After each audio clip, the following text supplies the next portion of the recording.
Salutations fraternelles à vous mes bien-aimés, salutations fraternelles à vous qui avez l'habitude de nous rejoindre dans ces beaux cadres de l'émission Je n'ai point honte de l'Évangile, avec comme hôte principal le pasteur Philippe Njoli. Bonsoir pasteur. Bonsoir, bienvenue à tous. Vous avez l'air fatigué là. Le soleil. Oui, le soleil, on dort peu, hein? On dort peu. Ouais. Et avec le travail, parce qu'on est appelé à être prêt en toutes circonstances. Amen. Donc on privilégie beaucoup plus le temps de rechercher la face du Seigneur. Et le corps étant, quelquefois il ne supporte pas toujours le manque de sommeil. Raison pour laquelle on est un peu fatigué le matin. Il faut qu'on aille en plus au travail. Après le travail, il faut aller servir le Seigneur. Ce n'est pas toujours simple. Donc bon. Mais la Bible dit que les faibles disent qu'il est fort. Donc nous disons que nous sommes forts par le Seigneur. Amen. Et la Bible dit que Dieu renouvelle les forces de ceux qui se confient en lui. Donc nous sommes renouvelés pour pouvoir servir le Seigneur. Il renouvelle nos forces comme la force du buffle. Donc nous croyons ces paroles-là, c'est pour ça que nous sommes encore là, pour enchaîner. Si je devais écouter mon corps, je serais rentré à aller dormir. Voilà. Mais comme on ne peut pas obéir au corps, on doit le discipliner, comme dit l'apôtre Paul, le soumettre à faire la volonté du Seigneur. On l'a emmené comme un instrument à être utile au service. Et comme là, vous renouvelez ces rendez-vous. Voilà, comme d'habitude, on est là, fidèle au poste. Et je pense que vous aussi, vous l'êtes. Je sais qu'il y a beaucoup de gens, dès que l'émission commence, notamment la sœur Fifi, la sœur Dorcas, enfin vous êtes devenus très nombreux à entrer directement. Je vous salue au nom du Seigneur Jésus. Heureux encore de vous retrouver ce soir. Et je pense que le Saint-Esprit va certainement encore nous instruire, nous parler, nous impacter. Vous savez ce que j'aime avec le Seigneur, c'est que Dieu n'a pas besoin la distance importe peu. La Bible nous dit que la parole de Dieu court avec une grande rapidité. Et surtout, Dieu n'est pas seulement le Dieu de près, il est aussi le Dieu de loin. Donc là où vous êtes, la parole de Dieu a la possibilité de vous toucher, comme elle le fait déjà au travers des témoignages que nous recevons. Lorsque nous déclarons les paroles du Seigneur, là où vous êtes, la parole de Dieu vous touche, en Australie, en Asie, en Amérique, en Afrique, peu importe le lieu où vous êtes. C'est ce que j'aime avec le Seigneur. Donc là où vous êtes, attendez-vous à des très grandes bénédictions encore ce soir de la part du Seigneur, parce que le Saint-Esprit est déjà au rendez-vous. Très bonne soirée. Oui, très bonne soirée.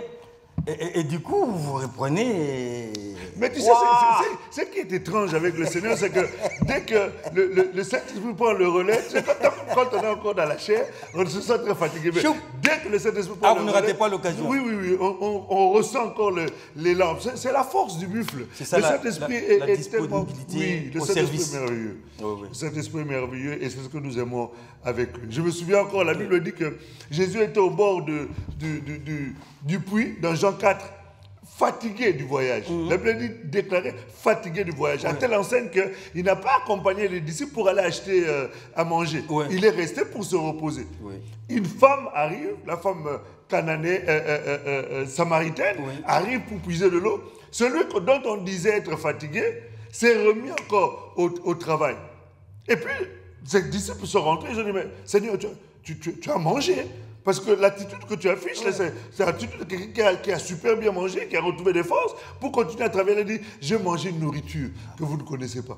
Parce qu'il s'était même proposé comme breuvage à la dame. Voilà. Il dit, ma nourriture est de faire la volonté de mon Père. Il est venu chercher l'homme, il a dit, mais absolument. La véritable eau est là. En fait. Exactement. Donc, c'est pour dire que dès le moment où nous devons faire la volonté de Dieu, elle devient une nourriture, elle nous renouvelle, elle nous fortifie. Tout à fait, pasteur. Très souvent, quand vous venez, quand vous rentrez dans ces cadres de l'émission Je n'ai point honte de l'Évangile, vous avez toujours un sujet à partager. Mais là, avec votre permission, je vous arrête un tout petit peu.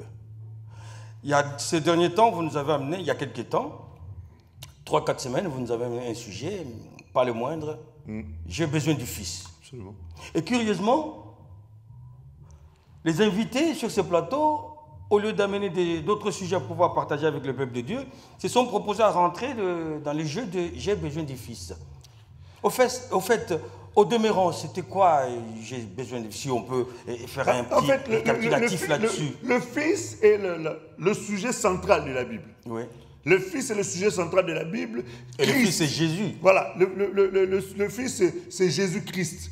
Et il est important de comprendre que sans lui, l'évangile n'a plus de pouvoir. L'apôtre Paul est en train de dire, et d'ailleurs le titre de notre émission, je n'ai point honte de l'évangile, parce que c'est la puissance de Dieu pour le salut de quiconque croit, c'est le Romains 1, verset 16. Pourquoi? Parce que l'évangile est centré sur la personne de Christ. Et si on n'a pas le Fils, c'est ce que disent les Écritures dans le premier livre de Jean, au premier épître de Jean, chapitre 5, la Bible dit, celui qui n'a pas le Fils, celui qui a le Fils a la vie. Celui qui n'a pas le Fils n'a pas la vie. Donc on comprend que le Fils, on a besoin de lui parce que c'est lui la vie.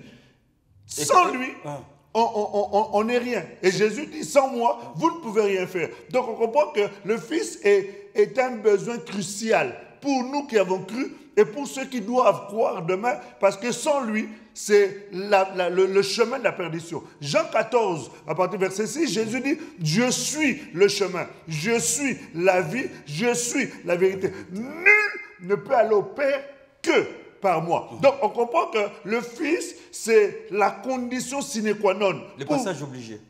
Exactement, tu te souviens encore du message, le passage obligé. Donc c'est le passage obligé. C'est pour ça que j'ai besoin du Fils est un sujet qui est un sujet récurrent. Et on peut rester sur ce sujet pendant toute une année et on ne l'épuisera jamais. Parce que quand on a le Fils a tellement d'autres ramifications, des facettes cachées, et que plus on le découvre, plus on le connaît et plus on a besoin encore d'aller chercher et connaître encore. C'est pour ça que le sujet... Chercher, connaître encore, comme une attitude de quelqu'un d'assoiffé, d'affamé. Quand on a découvert le Fils, on n'a plus envie de le laisser et on a chaque jour envie de savoir qui il est. C'est pourquoi vous aurez dit, mon âme a soif du véritable. Amen. Mon âme a soif du Dieu vivant. Or, ce Dieu vivant-là, à l'époque, c'était un Dieu qui était caché, qui était un Dieu impalpable, un Dieu invisible aux hommes. Il s'est matérialisé à certains moments pour se révéler à l'être humain. Mais il restait un Dieu invisible. Et c'est pour cela, justement, que le Fils est venu le révéler. Nous avions vu dans le livre de Jean, chapitre 13, où Jésus dit « Personne ne peut connaître le Père si ce n'est le Fils. Et celui à qui le Fils veut le révéler. » Donc on comprend que pour connaître le Père, qui était invisible, qui était inaccessible, voilà. Dans le livre de Colossiens, nous l'avions vu, au chapitre 1, me semble-t-il, à partir du verset 13, on nous dit « Il est l'image du Dieu invisible. » Hébreux, chapitre 1. D'ailleurs, on va y jeter un coup d'œil. Dans le livre d'Hébreux, au chapitre 1, la Bible est en train de nous rappeler cela. Tu vois. Hébreux 1. Hébreux 1, à partir du verset 3. On peut même à partir du verset 1 d'ailleurs. Après avoir autrefois à plusieurs reprises et de plusieurs manières parlé à nos pères par les prophètes, Dieu, dans ces derniers temps, nous a parlé par le Fils, qu'il a établi héritier de toutes choses, par lesquelles il a aussi créé le monde, et qui, étant le reflet de sa gloire et l'empreinte de sa personne, et soutenant toutes choses par sa parole puissante, a fait la purification des péchés et s'est assis à la droite de la majesté divine dans le lieu très haut. Ok. Donc, tu vois ici, il est le reflet de sa gloire, l'empreinte de sa personne. Wow. Donc, comme Dieu était invisible, il fallait qu'il le devienne. Et pour le devenir, il était nécessaire que Dieu puisse se matérialiser d'une certaine manière, prendre un corps physique pour pouvoir se révéler à l'homme. C'est la raison pour laquelle, comme je te disais tout à l'heure... Comme qui dirait, pour s'identifier, il faut des empreintes quand même. Forcément, l'empreinte, c'est la représentation de la personne. Qu'on soit là ou pas. Peu importe. Et c'est pourquoi il est dit l'empreinte de la personne de Dieu. Voilà, la personne de Dieu qui est invisible. Il l'a rendu visible. C'est pour cela qu'il est important de comprendre que cette notion-là du Fils est plus que nécessaire. Et plus on le découvre, plus on a envie de connaître c'est qui ce Fils-là, qu'est-ce qui est caché en lui. Tout à fait. Et là, c'était la présentation que vous nous avez faite à la première intervention de ce sujet.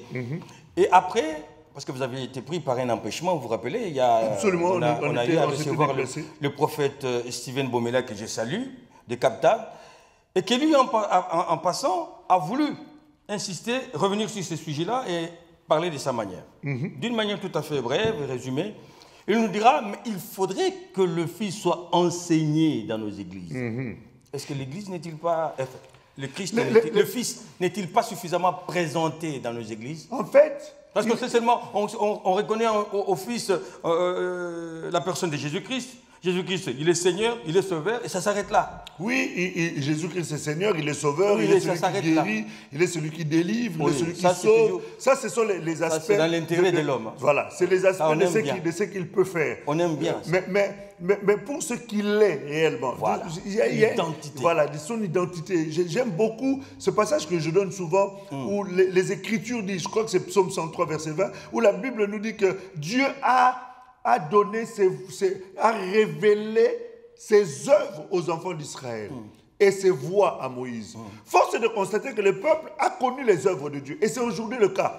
Les gens connaissent les œuvres de Dieu. Oui. Ils savent que Jésus guérit, Jésus délivre. Jésus est capable de faire des choses on ne peut plus extraordinaires. Ça, ce sont les capacités qu'il y a en lui. Jésus fait des choses qui dépassent l'entendement humain. Il suffit d'avoir la foi à ces choses-là. Jésus est capable de déplacer les montagnes, guérir les maladies, déclarer incurables, ouvrir les portes, déclarer blindées, fermées, hermétiquement bloquées. Jésus a la capacité de faire ces choses-là. Il a la capacité de ramasser quelqu'un de la poussière, l'élever, le faire asseoir. Il a la capacité de changer l'histoire d'un homme en un clin d'œil. Quelqu'un qui était inconnu, du jour au lendemain, le rendre une star dans le monde, pas dans le but de faire sa publicité, mais dans le but de montrer qu'il est capable de transformer la vie d'un homme. Prendre un meurtrier, changer sa vie, prendre une prostituée, la laver, en faire une première dame dans un pays. Jésus a capacité de faire beaucoup de choses. Ça, ce sont les œuvres de Jésus. Maintenant, les voies de Dieu. Oui, pasteur, les œuvres du Seigneur. Est-il là que pour ramasser de la saleté à la propreté, de la bassesse à l'élévation? Et ceux qui sont déjà à l'élévation, qu'en fait-il? Mais ceux qui sont à l'élévation, ils ont besoin d'être transformés. C'est ça que je disais tout à l'heure. Oui. Qu'il est capable de prendre le cœur d'une prostituée, en faire une femme respectable. Et la femme respectable, un voleur. Que fait-il d'elle? Ben de ceux qui? Le Seigneur Jésus-Christ. Il prend la prostituée, femme respectable. Et la femme respectable. Mais la femme respectable a besoin de la vie de Dieu. C'est pour cela. Vie éternelle. La vie éternelle. C'est pour cela que... on y va mais oui, parce que j'étais en train de dire qu'au-delà des œuvres, les œuvres de Dieu, ce n'est pas seulement le matériel. L'œuvre de Dieu, c'est d'abord le cœur de l'homme, la transformation du cœur de l'homme, l'impact de la vérité dans la vie d'un homme pour l'amener à abandonner le mal et à s'attacher à Dieu. Donc, ceux qui ont déjà le bien, ceux qui ont déjà le matériel, ceux qui vivent déjà correctement. Et ils ont besoin de ces Jésus-là. Je me souviens encore du jeune homme riche qui était venu voir Jésus. Il a dit, je fais ceci, je fais ça. Jésus a dit, va prendre tes biens, va vendre aux pauvres. Mais l'objectif de Jésus, c'était quoi? C'était de montrer que ton cœur a besoin de moi. Ton cœur a besoin de s'attacher à Dieu. Donc, le matériel, l'apôtre Paul est en train de dire à Timothée, dans le livre de Timothée, il dit, Timothée, 1 Timothée, chapitre 4, chapitre 6, il dit, va dire à ceux qui sont élevés en dignité, qui ne s'attachent pas à leur bien, à leur matériel, mais qu'ils ont besoin de connaître Dieu. Amen.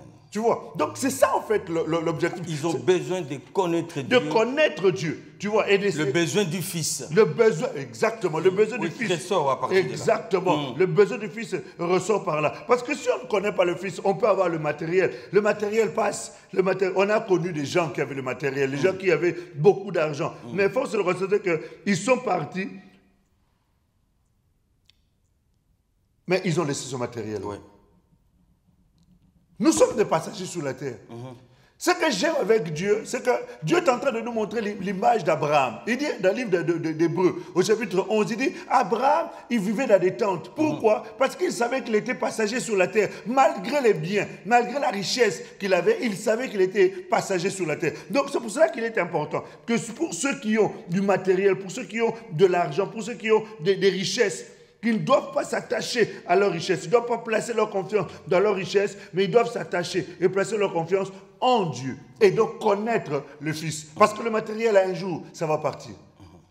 Mais où il reste leur âme? Jésus dit, que sert-il à l'homme de gagner le monde entier s'il perdait son âme? Or, pour ne pas perdre son âme, justement, il faut connaître le Fils. Amen, amen. Tu vois? Donc le Fils, pour ceux qui sont déjà élevés en dignité, ils ont besoin de lui par rapport à leur esprit. Parce que, tu sais, quelquefois, les gens peuvent paraître être en pleine forme, jouir d'un certain embonpoint, avoir une aisance financière, mais qui manquent le sommeil la nuit. Ouais. Qui, quelquefois, sont angoissés. Ce sont des gens qui sont perturbés. et qui ont besoin de la paix de Dieu. Or, la paix, ça ne s'achète pas avec l'argent. La paix, ce n'est pas le fruit de médicaments. Ça peut t'assoupir, ça peut peut-être te soulager un peu dans le sens où ça te déstresse, mais ça n'apporte pas la vraie paix. Et la vraie paix, c'est Christ. La Bible dit, le royaume de Dieu ne consiste pas dans le manger et le boire, mais dans la paix, la joie et la justice par le Saint-Esprit. Donc c'est ça la vraie joie, c'est ça la vraie paix, c'est le Saint-Esprit qui donne. Or le Saint-Esprit ne peut donner ces choses-là qu'à ceux qui sont déjà avec le Fils. Tout à fait. Et là, c'était par rapport à l'intervention du prophète Stephen Bomela. Et puis à l'émission qui a suivi, qui aurait suivi celle-là, on a reçu ici le pasteur Moïse Kabongo, qui est intervenu 3 fois de suite. Absolument. Sur ce même sujet de « j'ai besoin du Fils ». Et lui, il nous dira, oui, c'est bien beau d'avoir besoin du Fils. Fils sous-entendrait Père, géniteur. Donc, si on a besoin du Fils, si j'ai besoin du Fils, alors j'aurai besoin du Père.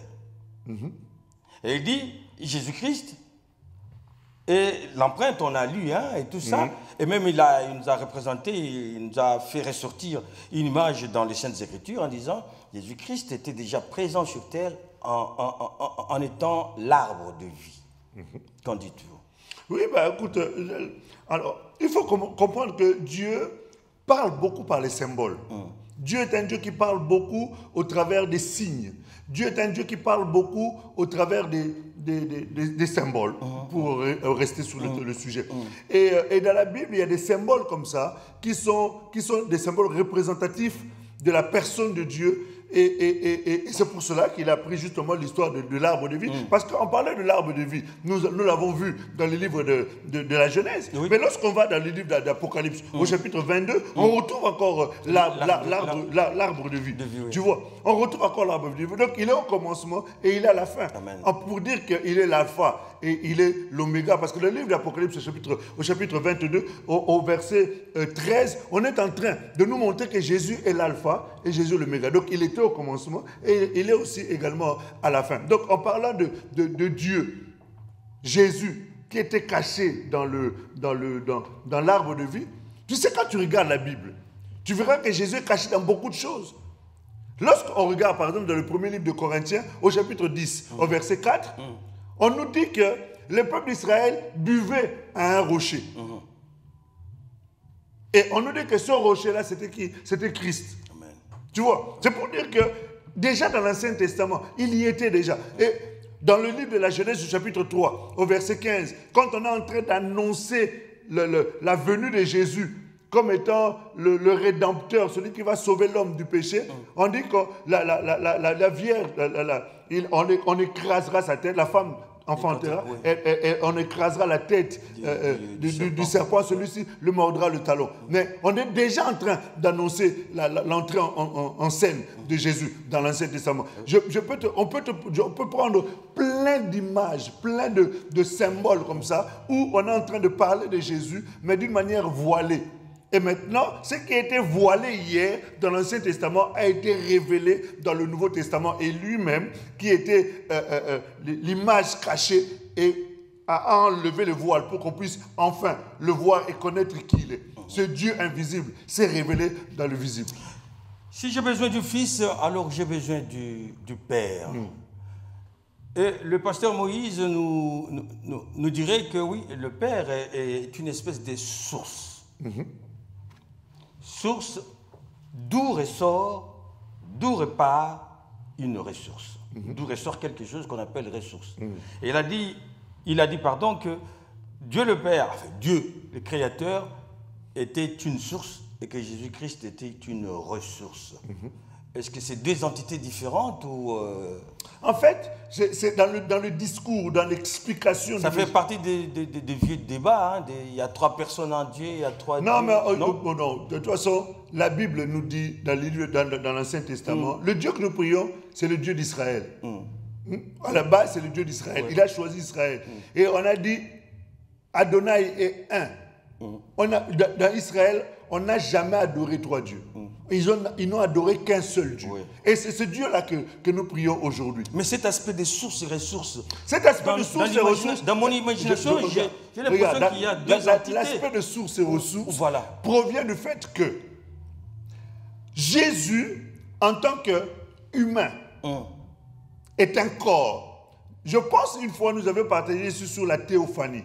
Oui. Sur la notion de la théophanie. Dieu, de plusieurs manières et à plusieurs reprises, a pris la forme humaine pour se révéler. Lorsqu'il est venu voir Abraham, dans le livre de la Genèse au chapitre 18, il s'est présenté avec 3 personnes.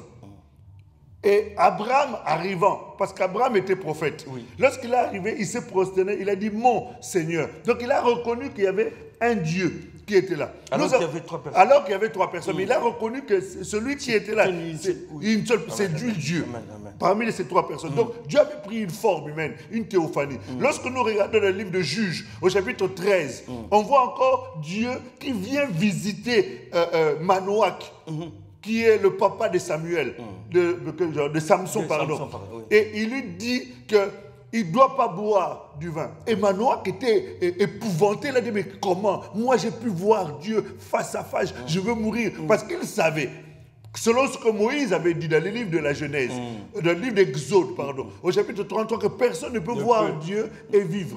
Et il connaissait ces choses-là. Il savait que, comme j'ai vu Dieu, je veux mourir. Donc, ça veut dire qu'il a reconnu la personne de Dieu qui était cachée dans un corps. Ça veut dire que Dieu prenait souvent la forme humaine. Dieu s'est révélé encore. La Bible nous dit dans le livre d'Exode, au chapitre 12, 13, 14, 15, on est en train de montrer Dieu se révéler au peuple d'Israël au travers de la nuée le jour et de la boule de feu la nuit. Et la Bible nous dit, la voix de Dieu se faisait entendre au travers de la nuée et au travers de la boule de feu. Le même Dieu, toujours dans la forme de la théophanie, a pris encore un corps. Dans le livre d'Exode, au chapitre 2, au chapitre 3, il est venu maintenant visiter notre bien-aimé Moïse. La Bible nous dit, on voyait un buisson qui brûlait, mais qui ne se consumait pas.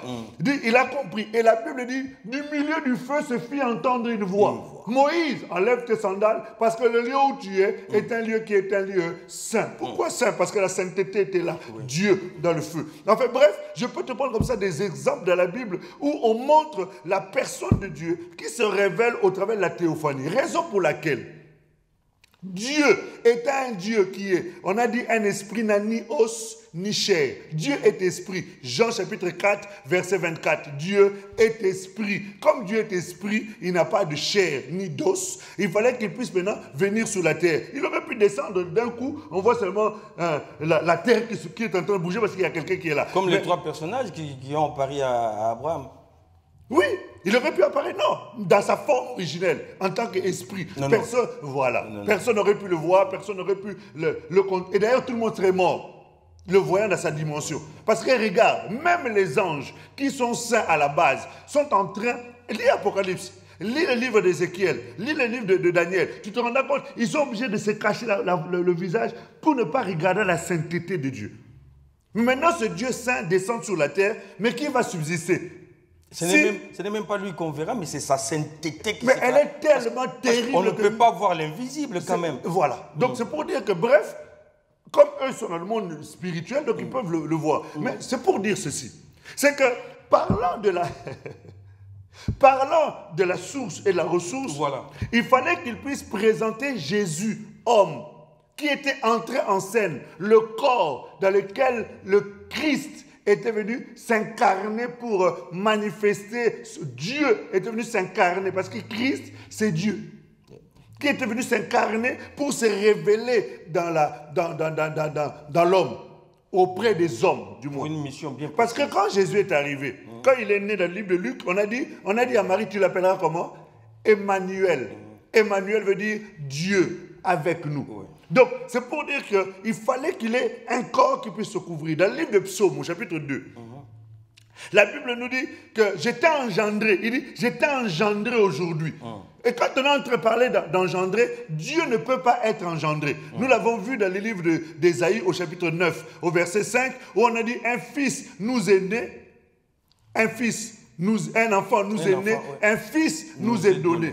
Pourquoi un fils est donné? Parce que le fils ne pouvait pas être engendré, mais un enfant nous est né. Et cet enfant-là, c'est le corps matériel de Jésus. Pourquoi Dieu devait prendre un corps humain? Parce qu'il devait s'identifier au corps humain pour connaître les faiblesses, connaître les difficultés, connaître toutes les réalités que l'homme vit sur la terre pour s'identifier à lui. La Bible nous dit dans le livre d'Hébreux qu'il a pris la forme humaine afin de souffrir comme nous.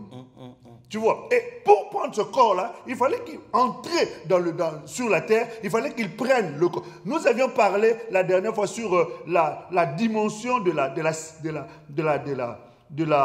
on avait appelé ça la dimension de lieu de règne de Dieu par rapport aux hommes. La Bible nous dit dans le livre de Psaumes que Dieu a donné la terre aux hommes. Or, pour qu'il puisse entrer, Dieu entre en scène sur le terrain qu'il a donné à l'homme, il fallait qu'il s'identifie à l'homme, qu'il devienne lui-même aussi homme. Raison pour laquelle, lorsque le pasteur était en train de parler, je suis en train d'aller vite, raison pour laquelle, lorsque le pasteur était en train de parler, il a parlé de la source, Dieu, qui n'a jamais eu de commencement, ni de fin de vie, selon ce que nous disent les Écritures. Oui. Il fallait maintenant qu'il ait un commencement. Or, pour avoir un commencement, par rapport à la terre, c'est pour cela qu'il a pris un corps, celui de Jésus. Mais le Christ, lui, il a toujours été. C'est lui le Dieu vivant, mais qui a pris un corps pour venir se révéler sur la terre. C'est la raison pour laquelle, dans le livre de Psaume, chapitre 2, il dit « J'étais engendré aujourd'hui ». Il s'est fait ressource. Il était la source et lui-même, il s'est fait ressource. Et en étant ressource, il s'est fait en même temps source tout en étant ressource de Dieu pour nous engendrer nous. Pour nous engendrer nous en allant à la croix pour sacrifier sa vie. On ne peut en aucune manière dissocier Dieu de Christ parce que c'est la même personne. Quelquefois, ce qui nous pose un peu souci, c'est ce que nous explique le livre d'Éphésiens au chapitre 4 à partir du verset 5, verset 6, où la Bible nous dit, on nous présente les trois dimensions de la révélation ou des dispensations de la manifestation de Dieu. Dieu s'est révélé en tant que Père au-dessus de tous. Dieu s'est révélé en tant que Fils au milieu de tous, en tant que Emmanuel, et Dieu se révèle aujourd'hui en tant que Saint-Esprit parmi tous. Parmi tous plutôt, avec Jésus, et en tous aujourd'hui par le Saint-Esprit. Mais c'est le même esprit, c'est la même personne, tu vois. Donc, on ne peut pas dissocier Christ de Dieu. La Bible nous montre clairement que le Dieu véritable, nous l'avions lu dans le livre de 1 Jean, au chapitre 5, au verset 20, on nous explique ces choses-là. Dans le livre de Colossiens, au chapitre 1, à partir du verset 16, on nous explique ça.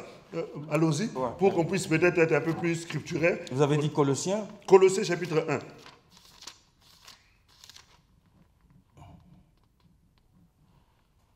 Oui. À partir du verset 15. Il est l'image du Dieu invisible, le premier-né de toute la création.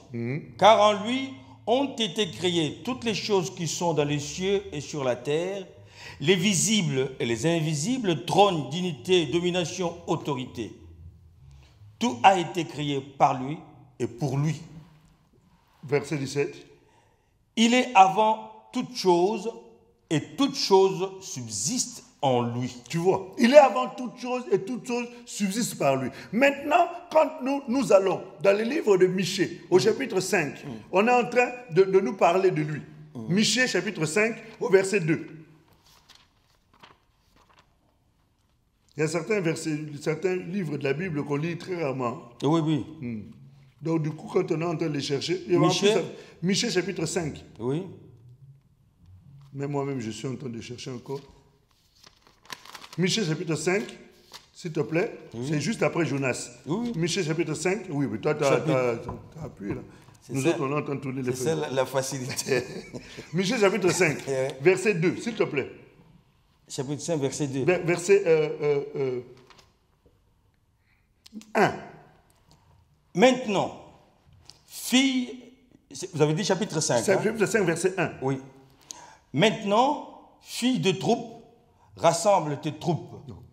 Michée, chapitre 5, verset 1. C'est 5, hein, parce que tantôt c'est 5 et 4. C'est 5. Oui. 1, c'est ici. Voilà. Et toi. Voilà. Ça. Parce qu'ils ont commencé, il y a 5. Bon, ça, c'est les subdivisions. Oui, oui. Avant, c'était un seul livre, un seul rouleau. Tout à On a fait. voulu subdiviser pour aider l'homme à être un peu plus facile à suivre. Alors, je vais lire Michée 5:1.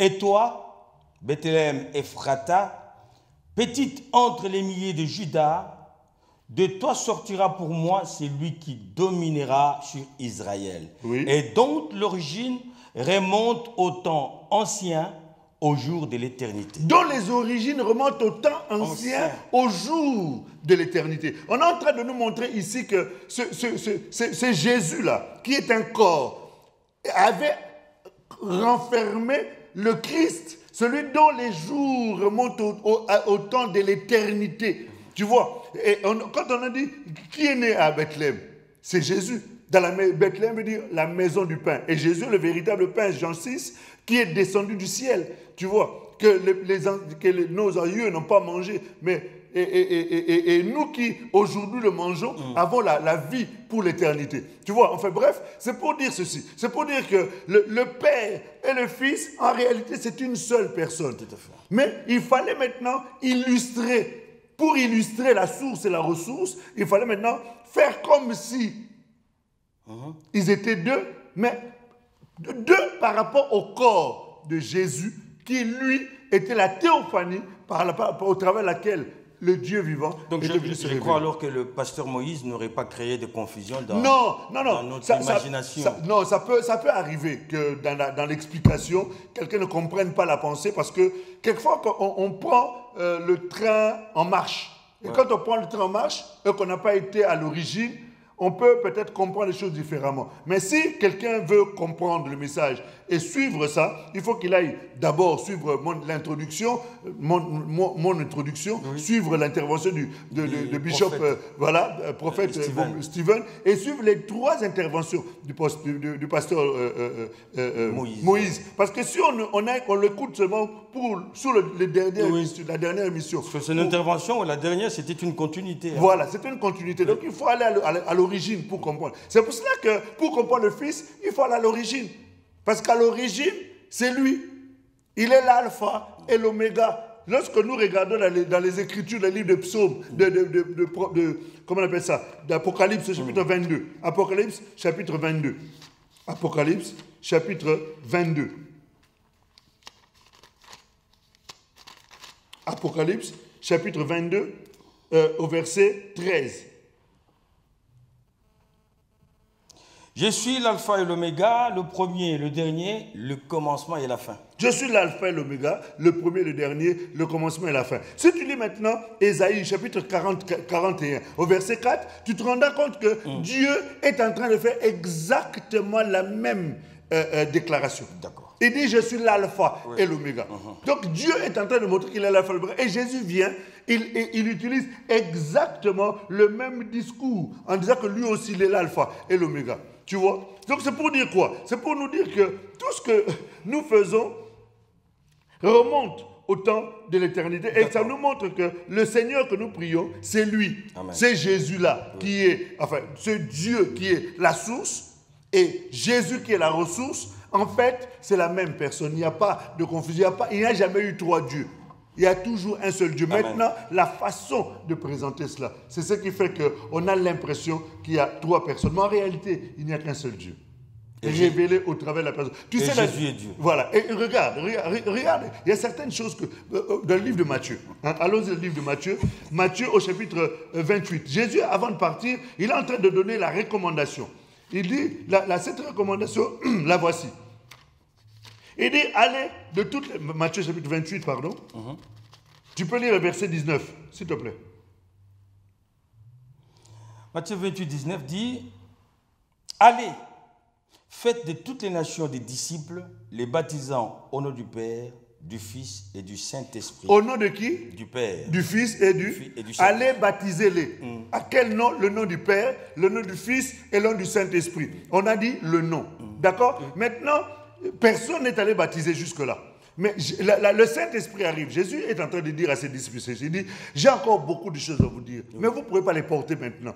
Mais quand le Saint-Esprit viendra, il prendra ce qui est de moi et vous le révélera et il vous conduira dans toute la vérité. Le Saint-Esprit dont Jésus parlait là, qui dit qui est avec vous et qui sera en vous, c'est Jésus quand le Saint-Esprit viendra, qui est avec vous. Oui. Il était avec eux, c'est moi, Oui. et je serai en vous. Quand je viendrai, je vous instruirai. Maintenant, le Saint-Esprit arrive. Oui. Acte chapitre 2.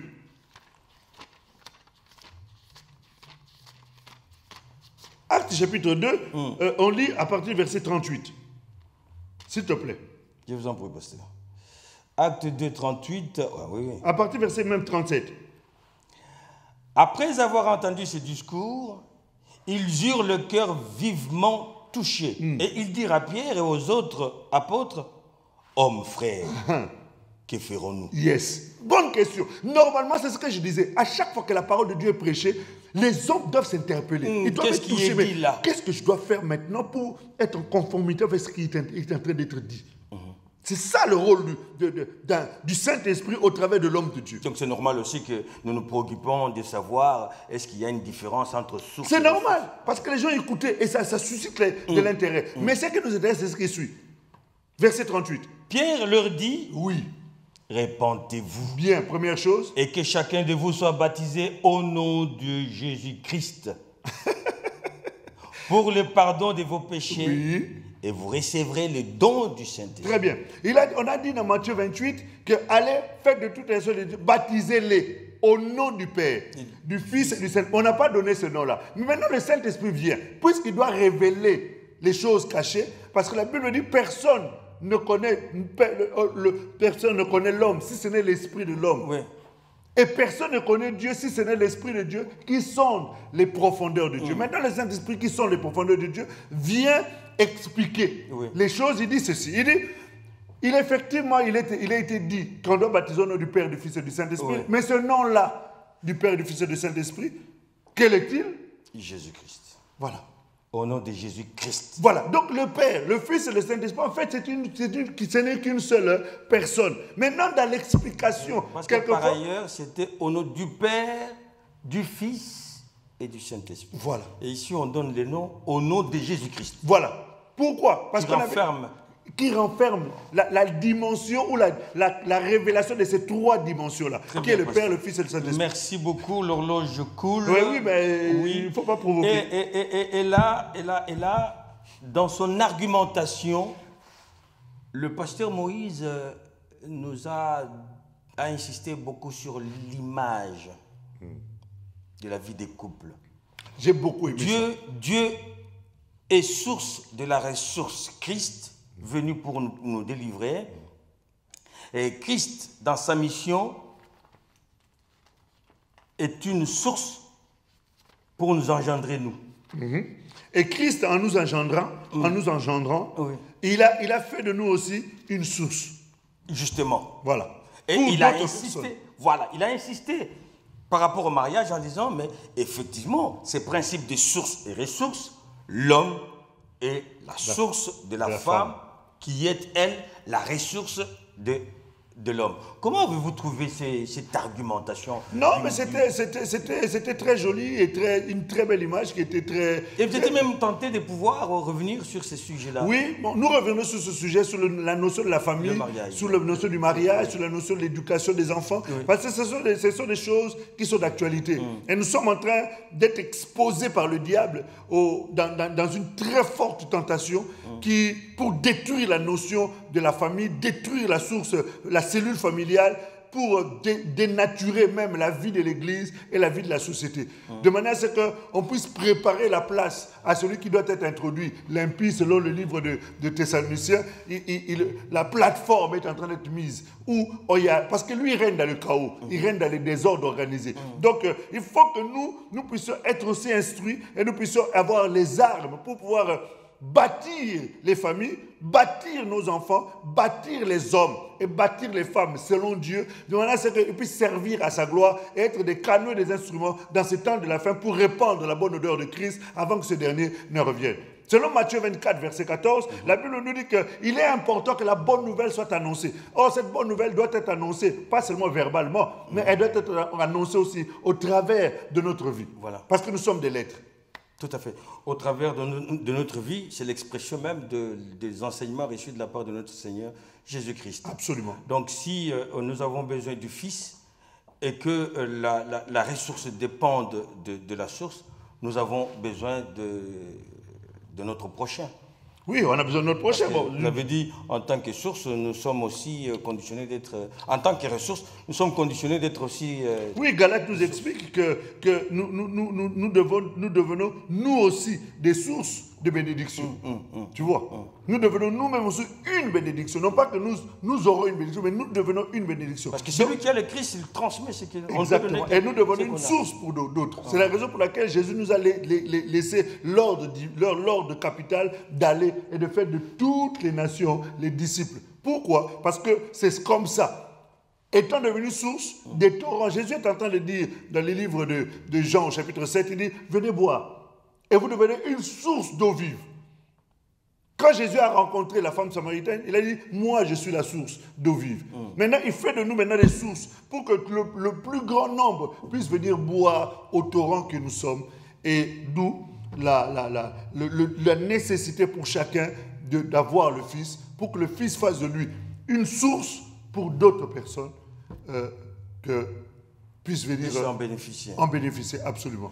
Parce que très souvent, quand nous entamons un sujet, au terme de ces sujets-là, je reviens toujours vers vous, bien vers l'intervenant, pour lui demander de pouvoir nous faire la synthèse de... La synthèse, ce serait long, mais ce qui est important de comprendre... Et c'est une synthèse de 5 émissions.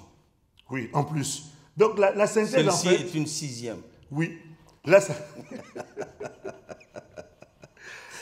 synthèse, en réalité, c'est Christ. Cherchez à connaître Christ, connaissez Christ, vivez Christ, lavez Christ, mangez Christ, dormez Christ, réveillez Christ. C'est-à-dire que Christ soit le centre de toutes choses dans vos vies. J'aime beaucoup l'homme de Dieu qui dit nous devons être des christocentriques. C'est-à-dire que Christ doit être le centre de toutes choses dans nos vies. Et Christ, ce n'est pas seulement ses œuvres, mais c'est la personne. Cherchons aussi à le connaître. Si tu ne le connais pas, l'opportunité t'est donnée aujourd'hui de l'accepter dans ta vie pour qu'il devienne aussi ton sauveur et tu fasses de toi aussi une ressource et en même temps une source pour plusieurs autres personnes. Si tu le connaissais déjà, tu étais déjà devenu une ressource et en même temps source, qui t'équipe encore davantage pour que tu puisses rayonner et que tu puisses impacter le maximum d'hommes et de femmes possibles avant que Jésus-Christ ne revienne. Parce que la dernière brebis doit rentrer dans la bergerie, selon le livre de Romains, au chapitre 11, à partir du verset 25. Il faut que la dernière brebis entre dans la bergerie et enfin, on va fermer la porte comme Dieu avait fermé la porte de l'arche pour que le déluge vienne. C'est-à-dire, nous aussi, quand on va fermer la porte, plus personne ne pourra entrer. Selon Matthieu 25, à partir du verset 1, on nous montre que la porte sera fermée, l'époux viendra prendre son épouse et nous partirons pour la fête des noces. Tel est le cri de nos cœurs et tel est le cri de l'Esprit qui disent l'épouse et l'Esprit disent viens. Et pour être épouse, il faut avoir le Fils. Merci, pasteur. Vous vous souviendrez que lors d'une de ces émissions-là, en fin d'émission, j'ai m'exclamé comme ça, me disant « Ah oui, j'ai besoin du Fils. » On a tous besoin du Fils. Autant que nos frères et sœurs peuvent aussi avoir besoin du Fils. On a tous besoin de lui. On a besoin de lui parce que dans notre vie quotidienne, on a besoin de lui parce qu'on doit le connaître. Et c'est là où on a besoin de lui. Il vit déjà en nous. Et pour connaître, il y a une marche. Oui, pour le connaître, il y a une marche. Des fois, on est exposé à un bon entendement, tout comme à un malentendement. C'est comme tout à l'heure, quand notre sœur s'est préoccupée de savoir est-ce qu'il y a deux personnes, Dieu, le Père et Dieu. Non, parce qu'elle connaît les enseignements que nous véhiculons. Ça, c'est dans l'enseignement. C'est ça la marche, dans la connaissance, pardon. Oui, parce qu'en fait, elle sait ce qu'on lui a éduqué, ce qu'on lui a inculqué comme connaissance. Voilà. Et elle a voyagé. Elle habite à Londres. Maintenant, elle s'est mariée là-bas avec son mari. Donc, quand elle a suivi l'émission, elle n'a pas entendu le son de cloche que nous lui avons donné. Et donc, du coup, ça l'a interpellée. Mais j'ai eu aussi un autre serviteur de Dieu qui m'a appelé. Bon, il y a eu plusieurs réactions, inbox, mais particulièrement celui-là qui m'a appelé pour me dire, mais pasteur, nous savons ce que toi tu enseignes. Mais curieusement, ce qu'on a entendu, je l'ai renvoyé. J'ai dit, va écouter encore les autres enseignements et je pense que tu comprendras. Et puis lundi prochain, chose que nous sommes en train de faire aujourd'hui, on va essayer d'apporter quelques petits éléments qui vont nous permettre de revenir sur les plates-bandes qu'on a et les fondements que nous connaissons être vrais dans les Écritures. Aurait-il perdu cet aspect des choses que l'apôtre Paul a voulu révéler en disant nous prêchons un parti parce que nous connaissons pas. Oui, de toute façon on est complémentaires et j'ai beaucoup aimé que Dieu bénisse son serviteur. Ce qui fait que quand tu as toujours un nouvel enseignement, que les chrétiens puissent en saisir, chercher à décortiquer pour saisir les bons entendements. Non, mais je pense que c'est une bonne chose parce que ça permet, ça montre que les gens ont suivi et ça les a interpellés.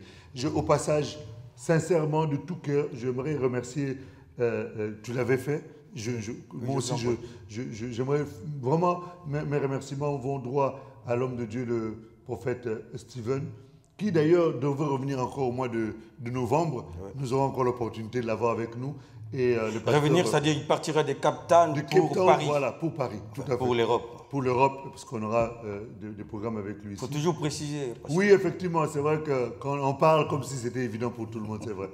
Et Pasteur Moïse, merci en tout cas pour vos passages. Ouais. Ça a été des riches bénédictions pour nous. Merci. Ça nous a ouvert l'esprit sur certains domaines pour lesquels on avait aussi besoin d'explications. Que Dieu vous bénisse richement, vraiment très très richement pour votre contribution. Et le pasteur Moïse aussi, hein, c'est aussi une occasion de pouvoir les remercier de nous avoir tenu compagnie pendant 3 semaines. Ah ben c'est ce que j'étais en train de dire. Justement, je suis très content d'avoir rencontré cet homme de Dieu que je porte dans mon cœur et que Dieu le bénisse encore richement, qu'il continue à le servir et à l'utiliser puissamment. Je pense que dans les jours à venir, nous aurons encore besoin de lui sur le sujet de la famille, parce que je vois qu'il aime beaucoup ce sujet-là. Tout à fait. Hein. Merci à vous, bien-aimés frères et sœurs. Vous aurez bien compris que cette émission a été une espèce de rétrospective, ramassant comme ça le sujet J'ai besoin du Fils, qui a été développé en 5 émissions. Et vous avez compris que nous nous sommes juste servis de quelques-unes des questions que vous nous avez posées pour pouvoir nourrir cette discussion sur le plateau. Raison pour laquelle, dorénavant, pourquoi pas ne pas le faire aussi, qu'à chaque fois qu'il y a une émission, formulez vos préoccupations. Nous allons les réunir, discuter et pouvoir venir les débattre ici pour pouvoir ramener l'entendement du peuple de Dieu au plus haut niveau. Parce que telle est la démarche de ces cadres évangéliques de l'émission « Je n'ai point honte de l'évangile ». N'est-ce pas, pasteur? Absolument, je n'ai pas honte de l'évangile parce que c'est la puissance de Dieu pour le salut de quiconque croit. N'hésitez pas. Si vous avez des interrogations, des questions, écrivez-nous inbox. Nous prenons le temps, comme vous le faites déjà pour certains. Pour d'autres, n'hésitez pas. Nous sommes très accessibles, très, très souples. Vous pouvez même nous appeler si vous souhaitez. Il y a le numéro qui apparaît en bas. Prenez le numéro, utilisez-le. S'il y a besoin de prière, besoin d'échanger, besoin de plus d'éclaircissement, nous nous rendons disponibles pour vous parce que c'est ce à quoi le Seigneur nous a appelés pour être les dispensateurs de la bonne nouvelle. Que Dieu vous bénisse. Pasteur, oui, que Dieu vous bénisse. Pasteur, il y a une question qui m'a été posée. Est-ce que nos frères et sœurs peuvent envoyer des questions d'ordre personnel, des questions d'ordre inbox, évidemment? Complètement. S'il y a des questions liées à la vie familiale, liées à la vie chrétienne, liées à vos business, à vos affaires, liées à votre ministère, on reste disponible liées à l'éducation des enfants, on reste disponible pour être utile aux enfants de Dieu, parce que c'est la mission qui nous a été donnée.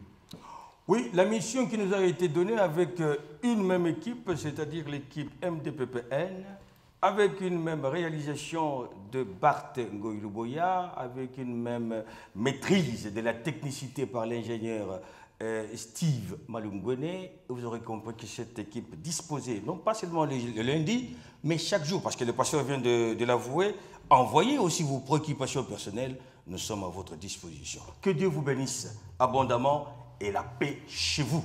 Merci et au revoir. Merci Seigneur pour la grâce que tu répands sur la vie de ton peuple. Merci pour ta main de force que tu étends sur ton peuple. Merci pour ton intervention surnaturelle et miraculeuse que tu manifestes dans la vie de ton peuple.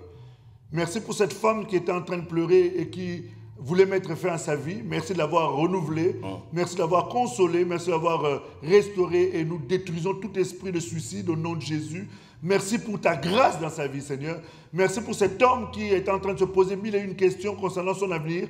Je prie, Seigneur, parce que tu as dit qu'il y a de l'avenir, il y a de l'espérance pour son avenir. Et j'aimerais le rassurer aujourd'hui que le Seigneur a des portes ouvertes déjà pour lui. Au nom de Jésus, Seigneur, merci pour ces solutions miraculeuses et surnaturelles que tu manifestes maintenant. Nous bénissons ton nom pour la grâce et ton intervention dans la vie de ton peuple. Reçois la louange et l'honneur, la grandeur et la splendeur, Père Saint, pour tout ce que tu fais dans les noms précieux et glorieux de celui qui a vaincu la mort et la puissance de la mort, le Christ et Jésus. Amen. Amen. Merci, au revoir. Merci, pasteur. Merci.